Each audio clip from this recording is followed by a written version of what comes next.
Assalamualaikum warahmatullahi wabarakatuh. Okay, nandito po kami sa Dalikan. Dalikan. Inshallah, alhamdulillah. Parang na-excited si Brother Abdurrahman dahil ito ang buhay ng da'i, yung taong nagdadawa, nagyayaya sa Islam ay kahit saan mapadpad. Why, chanta samba. Kita nyo, dahil sa pagdawa ay malayo ang aming napupuntahan. Hindi man kami magaling, pero sinisikap namin na makashare ng kaalaman patungkol sa Islam. Inshallah. To parang kung titingnan mo ay parang baryo na ito. Bilisan mo man, ikaw magkutba, ikaw mag-sermon. Ha?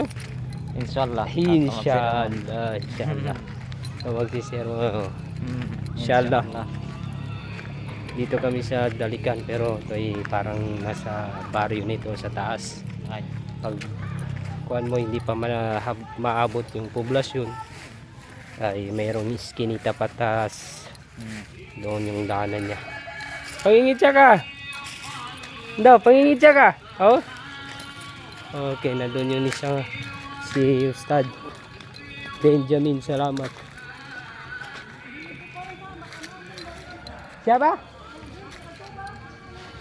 Oh ay, sukran. Ni abon. Okay. Alhamdulillah.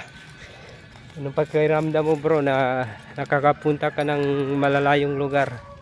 Parang okay din. Okay. Masaya. Alhamdulillah. Dahil ang pinunta natin dito ay hindi walang kabuluhan, kung hindi ay tayo ay magsishare ng kaalaman. Di ba? Oh, yung isa nandoon na sa unahan. Ano yun? Nandoon na sa sana. Makita.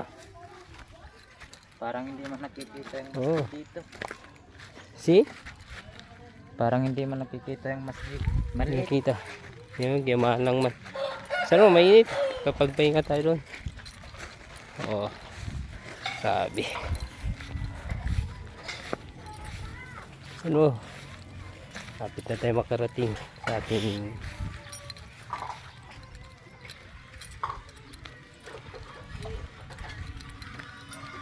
Assalamualaikum, mukit kami siya.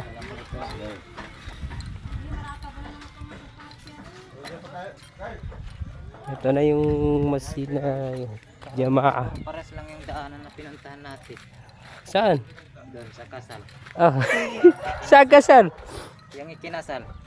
Ito yung Jamaah.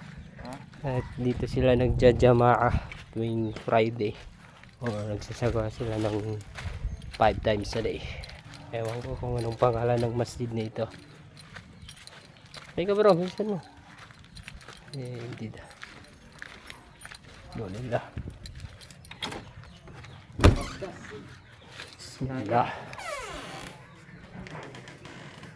Alhamdulillah, mashallah. Ganda ng tiles. Galong-galong. Gandang tiles niya. Dito na kami.